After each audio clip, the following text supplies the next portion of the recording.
Hello viewers, this is going to be quite a serious video and possibly an emotional one as well, because when I turned on my computer this morning something prompted me to check what was going on jw.org, and I went on the site and saw a video. The video was called Philippines Typhoon, Faith Conquers Adversity, and I hesitated to click on it because right away from the title I had serious reservations about the video. I could tell simply from the title, Faith Conquers Adversity, that this was going to be a propaganda video exploiting a devastating natural disaster in the Philippines and turning it into a tool for recruiting witnesses. So I suppose it's my fault in a way that I'm so upset by what I eventually saw when I clicked on the video. But the video raised a number of issues for me, and simply put, I believe the governing body owe everyone an explanation, especially the Filipino brothers and sisters. I believe that the governing body owes the Filipino brothers and sisters an apology as well, and I will explain both of my reasons for both of those things later in the video. But first of all, I want to show you how the video begins. It starts off with some baptisms at a convention. I think it's a convention a month after the typhoon has hit. So straight away you're given the impression organisation to the rescue, organisation triumphs through adversity. Look at all these brothers getting baptised a month after the typhoon. So that didn't sit well with me. And then we get this clip. More than 185,000 Jehovah's Witnesses live in the Philippines. When super-typhoon Haiyan made landfall on November 8, 2013, many of these witnesses were in the direct path of the storm.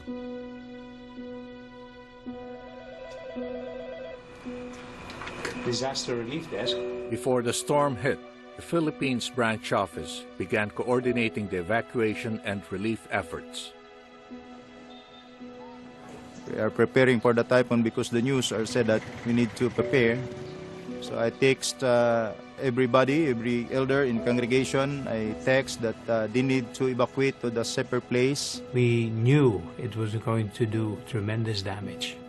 Now this is a very important clip to remember as you're watching this video, especially the words spoken just now by Hubertus Hofnagels. I can't believe that's a real name, but I'll assume it is. Hubertus says, we knew it was going to do tremendous damage. So the point is that the branch office in the Philippines knew the storm was coming. They had warning. They even boast, you could say, in this video that they were making, their words, evacuation and relief efforts. So before the storm hit, they were making evacuation and relief efforts. And they have a circuit overseer saying, I text everybody, every elder in the congregation, I text that they need to evacuate to a separate place. Try and remember that, because I'm going to remind you of it later in this video. So now that we've been given this reassurance that the local branch office is totally on top of things, even before the typhoon strikes, we're now given in the video three examples of three congregations that were devastated by the typhoon. And I'm going to try to, I've done a little bit of research on it, I'm going to try to explain to you where they were. So this image shows roughly where the congregations are. And you can see to the east on the peninsula you've got Guyane. Now Guyane is actually where the typhoon made landfall at 4:40 in the morning on Friday the 8th of November. So if you imagine extremely early on Friday morning when it was still practically the middle of the night, following the Thursday evening was when the typhoon first made landfall in that far eastern town, Haiyan, which you can see on the image in front of you.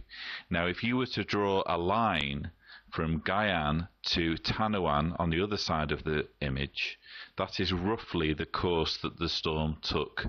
So the other two congregations on the other side were Tanawan and Tacloban City. Tanawan and Tacloban City are on the island of Leyte, whereas Haiyan, which is, as I say, where the storm made landfall, is in an area called Samar.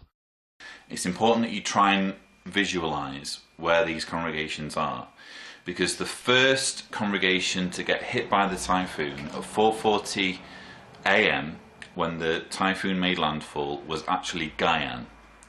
But the video doesn't start with that congregation, because there was a congregation that was hit far more severely, and that was Tacloban on the island of Leyte.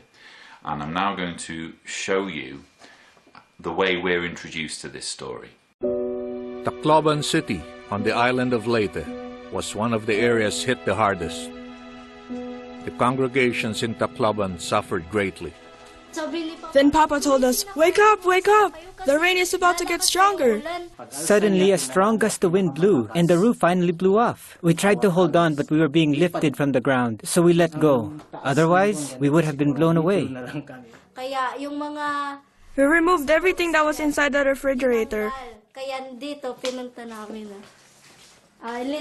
And then we put the literature inside, and our Papa arranged it.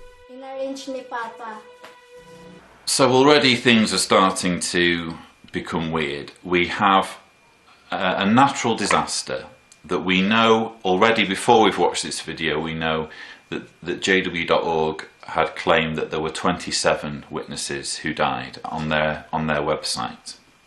27 witnesses die in a typhoon.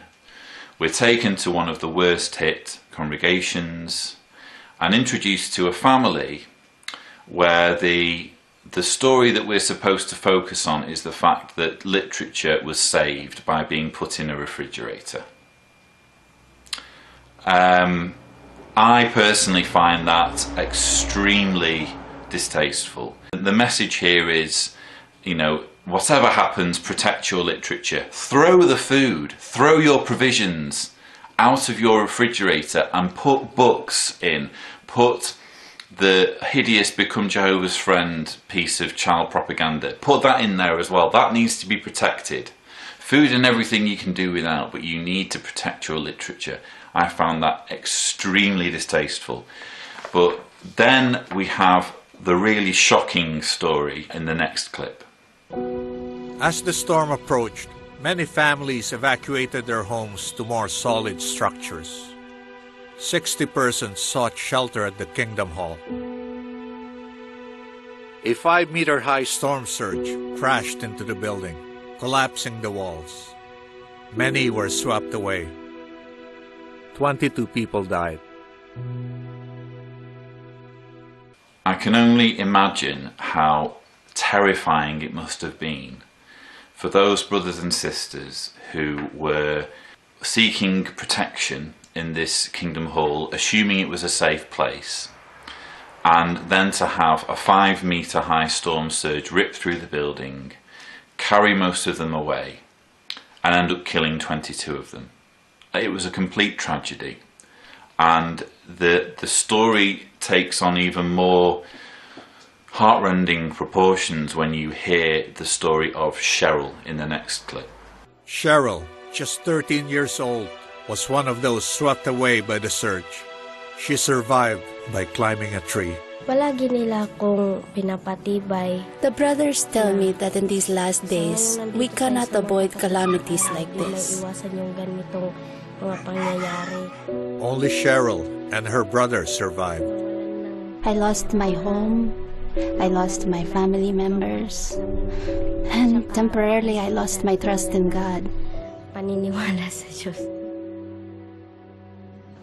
No one could really blame Cheryl for losing her trust in God when she's gone to the place where God is supposed to be instructing his people, only to have that place ripped to shreds, to have her family, both her and her family, carried out of the building by a wave, and to have basically her family killed apart from her brother. But this is where, again, the manipulative undertones of the video start to shine through. Notice who makes an appearance in the very next clip, comforting Cheryl.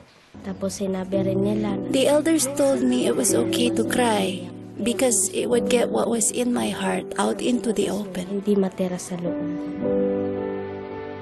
Sa mga meeting Going to meetings really helped. na nagpapatibay sa akin, pinabasa nila ko na The brothers read scriptures that reminded me of the resurrection. may pagkabuhay muli. Happily, she was reunited with her brother just one day before the district convention in Calbayog. So two things here. We've seen there a glimpse of governing body member Mark Sanderson, and when I got to this point in the video, I thought I can see exactly what's coming. They're basically going to portray Mark Sanderson as a governing body member coming to the rescue. That was before I'd even watched anything else in the video. But I also wanted to comment on what Cheryl was saying. She says, going to meetings really helped. The brothers read scriptures that reminded me of the resurrection.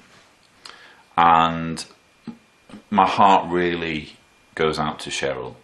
She's lost her family, and she is now being told that her only way of seeing her family again is by being a Jehovah's Witness, basically. That's what the resurrection hope is. And I'm speaking as someone who, I lost my mother when I was 21. And I was already kind of, sort of waking up before that happened.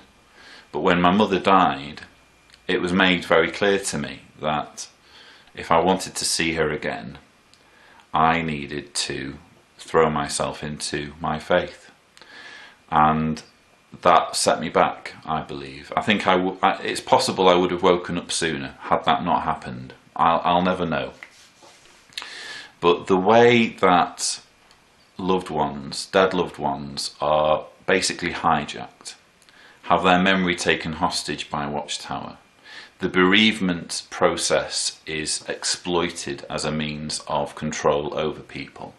I personally find that one of the most distasteful things about being a Jehovah's Witness, and it's very distressing for me to see it happening again with this poor Cheryl, with her brother, and the way as well it said, oh well, look, she was reunited with her brother only one day before the convention. Ooh, what has the convention got to do with it? The convention is irrelevant in this context. This poor girl has lost her family, has lost her parents, has lost her brothers and sisters. She gets one of her family back. One of her family back. That's all that matters. Whether she got her brother back a year before the next convention or a week or a day is irrelevant. It's completely irrelevant. Why can't Watchtower see the bigger picture here?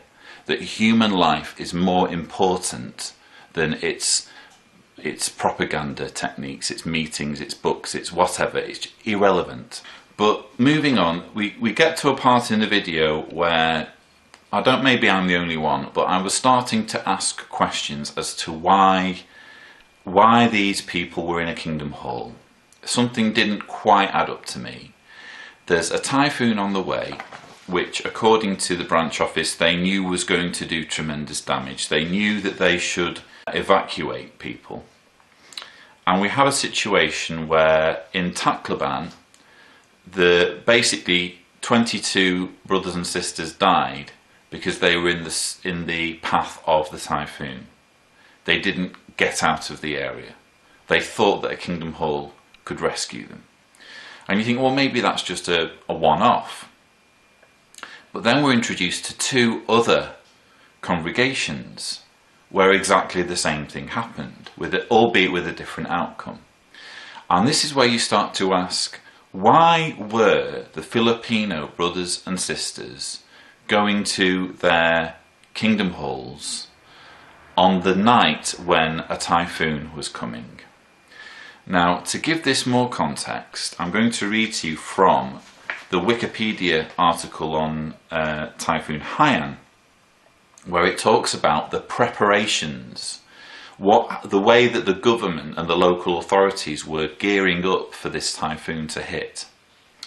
And it says, by the evening of November 7th, that's the Thursday evening before the typhoon hits, PSWS number 4, the highest level of warning which indicates winds in excess of 185 kilometers per hour, 115 miles per hour, are expected. This highest level of warning was raised for, and then it lists a number of regions of the Philippines, including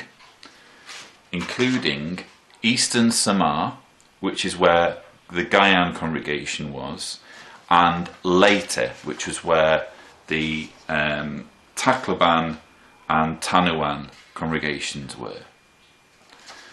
So the highest level of warning was raised for these areas of the Philippines. And then it says, officials placed police officers in the Bicol region ahead of the storm.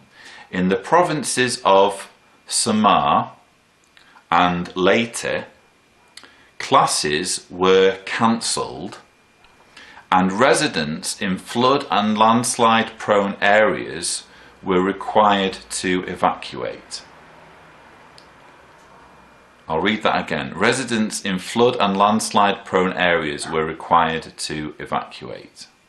So these regions of the Philippines were on the highest possible state of alert, and anywhere where there was a possibility of there being a storm surge, of a flood prone area, a low-lying area, was required to evacuate.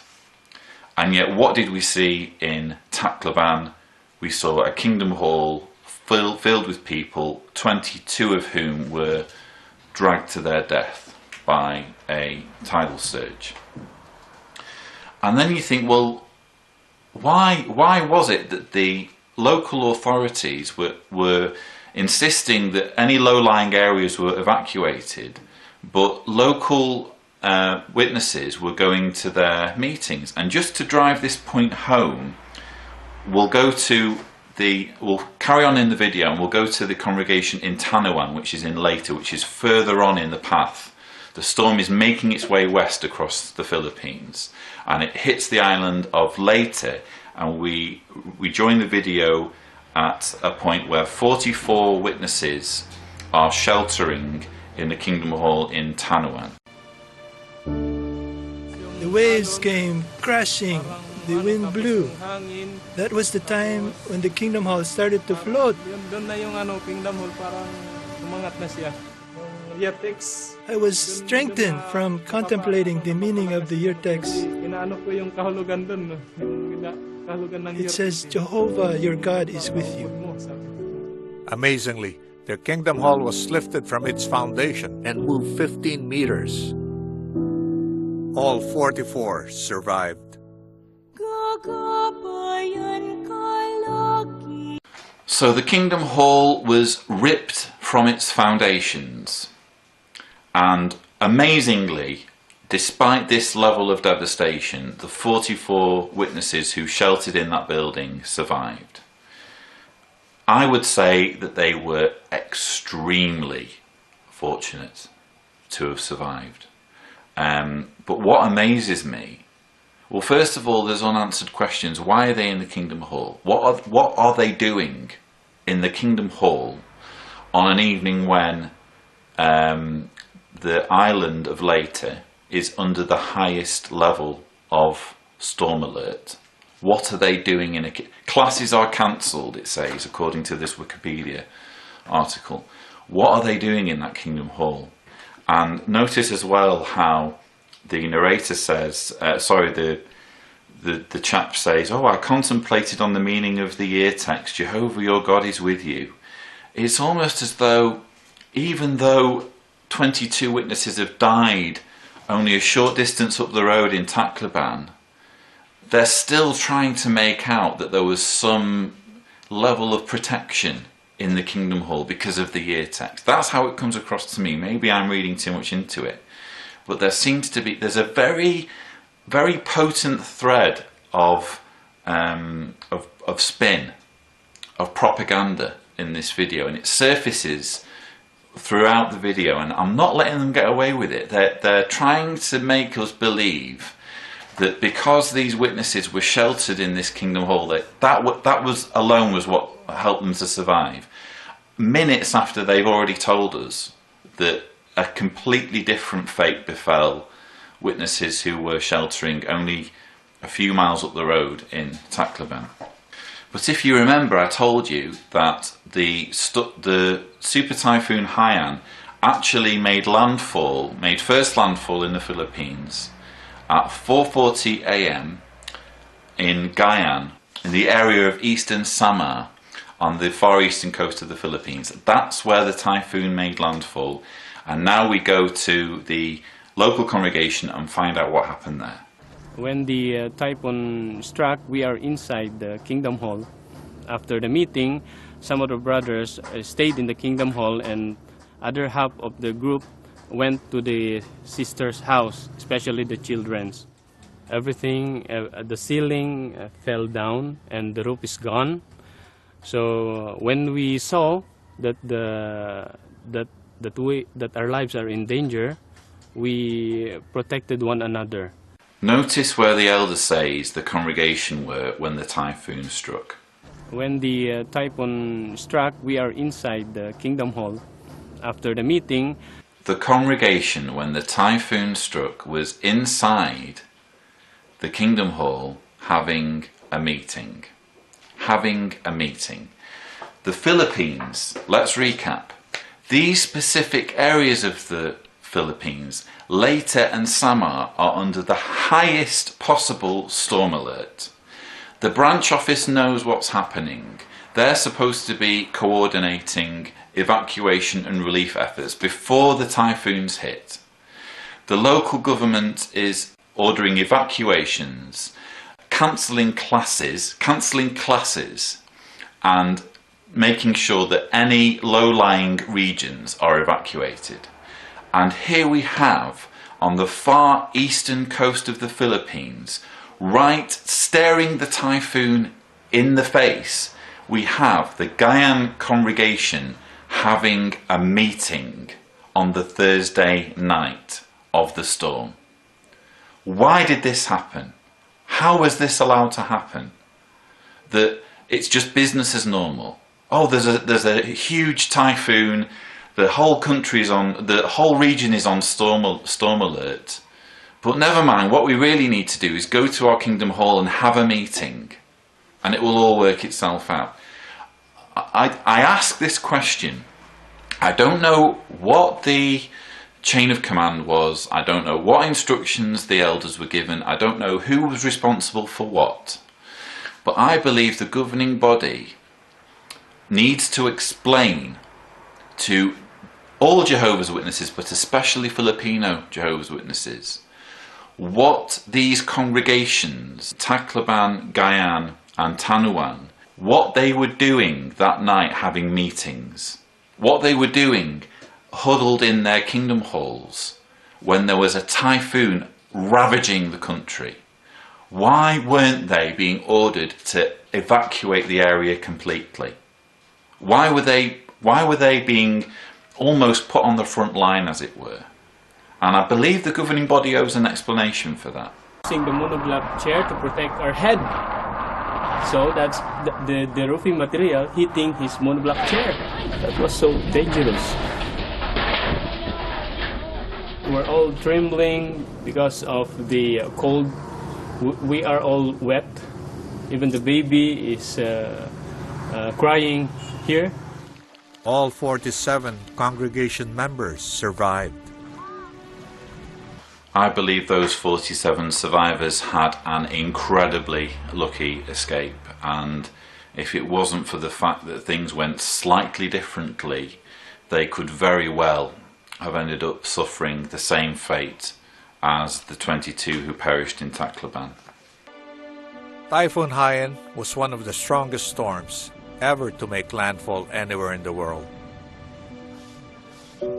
More than 6,200 lost their lives in the storm. 33 were Jehovah's Witnesses, with 10 still missing and presumed dead. So because of this video, we now know, we originally were told on the jw.org website that there were 27 who died in Super Typhoon Haiyan. We now know that it was actually 33 and that there are 10 missing, presumed dead, so effectively 43 fatalities. And again, the video raises more questions than answers, because you can't help but wonder, would that list of fatalities have been lower if the witnesses had been evacuated? 22, remember, 22 of that number of 33 confirmed fatalities were in one congregation where they were all huddled in a building in the path of a super typhoon. So again, important questions to answer. But notice, this is where I want to show you, and alluding to what I said before about why the governing body owes an apology to Jehovah's Witnesses in the Philippines. Watch this clip of Jeffrey Jackson at the annual meeting just over a month before the typhoon hit. You'll be pleased to know you can have it in any color you want as long as it's gray. The PDF version of the revised text will be available sometime Monday. It's interesting. When we think about the production of this, we truly have seen Jehovah's hand in helping the project. Just one example, the brothers in the Wallkill printery mentioned to us that normally the worst time of the year to print Bibles is summertime. Because of the humidity, the heat, oftentimes they have to stop the presses. But they told us this year, when they had to do a lot of extra overtime to get these Bibles ready for us, and as you can see, there's one for each person here attending our program. This year, there was no stoppage of Bible production. We had the mildest summer for many, many years, and we thank Jehovah for that. I believe Jeffrey Jackson owes an apology to the witnesses in the Philippines, especially those who lost loved ones. He, granted, made those comments a month before the typhoon, but at the very least, the typhoon proved how extremely ill-advised and insensitive those remarks were. He was implying that Jehovah was responsible for Walk Hill Bethel having an extremely favourable summer. Basically, he was saying that Jehovah had intervened in the weather. That's what he was at least implying in these comments. And a month later, a super typhoon ploughed into the Philippines, and in one congregation alone, 22 witnesses are physically carried out of their Kingdom Hall and killed by a weather event. I hope I'm not the only one who thinks that this, well, he should have known already that his comments were unacceptable, but he especially owes an apology for such thoughtless remarks to the victims of the Filipino typhoon. The governing body also should give an explanation for why Jehovah's Witnesses were huddled together in Kingdom Halls in areas of the Philippines that were under the highest possible storm alert and where evacuation measures were already in place to get people out of low-lying areas. Why were Jehovah's Witnesses huddled together in these sorts of places? The governing body owes an explanation, but so far all we get in this video is self-congratulation, self-praise, and even an inkling of suggestion that in some in some cases at least, the Kingdom Hall served as some kind of magical protection. And what really puts the boot in and adds insult to injury is that instead of showing some humility, offering some kind of apology, offering some kind of explanation as to what went wrong, instead this video has chosen to portray a governing body member flying to the rescue. To build up those who suffered losses, the governing body sent one of its members. Traveling with him were representatives from the Philippines branch office. There are times when you really feel very overwhelmed by the problems that you're facing right now. Siguro doon ay mga panahon nga nabugatan mo tungod sa mga problemang inyong gipasan karon. Well, Jehovah will help you so that you can carry whatever it is that you're experiencing. The disaster in the Philippines was just so enormous. The typhoon took not only their homes, but basically all the material things that they had. Really, it's at these crisis times when we see the brotherhood at its best. When we came on this trip, it was our desire to try to encourage and really strengthen the brothers. But I think actually through our association with them, we were the ones who were upbuilt and encouraged because of their great faith and also because of the good spirit they have to continue.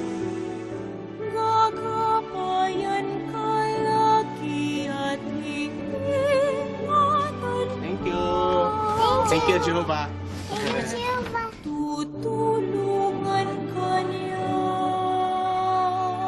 And so we have Mark Sanderson, most newly appointed governing body member, flying to the rescue, giving these inspirational talks, taking part in these photo opportunities, shaking hands and giving having conversations with this 13-year-old Cheryl and her brother in front of the camera. If anyone else can't see that this is clear spin, clear propaganda, the exploitation of not only a national tragedy, but in the case of Cheryl, a personal tragedy, the exploitation of all of that grief and all of that pain for the furtherance of an organisation and for the furtherance of the indoctrination aspirations of Watchtower. If I'm the only one who can see this, then I apologise, but when I finished watching this video, I was very deeply affected by it, because I could see straight away what was happening. And it was only afterwards, when I did a little bit of research into what the preparations were for the storm and the fact that these congregations that are featured in this video were in fact in areas of the Philippines that were under the highest alert, and yet brothers were going to the congregation, were having meetings, were having congregation meetings the night of a super typhoon. All of this is, you know, kind of glazed over with this very rich veneer of spin and propaganda. But those of us who can put two and two together, those of us who can do research, who can think rationally, should rightly demand an explanation from the governing body for what on earth was going on that night in the Philippines. And we won't be led astray quite so easily by this propaganda. So if you please, governing body, I would like an explanation as to what happened in the Philippines, and you owe them an apology. Thank you for watching.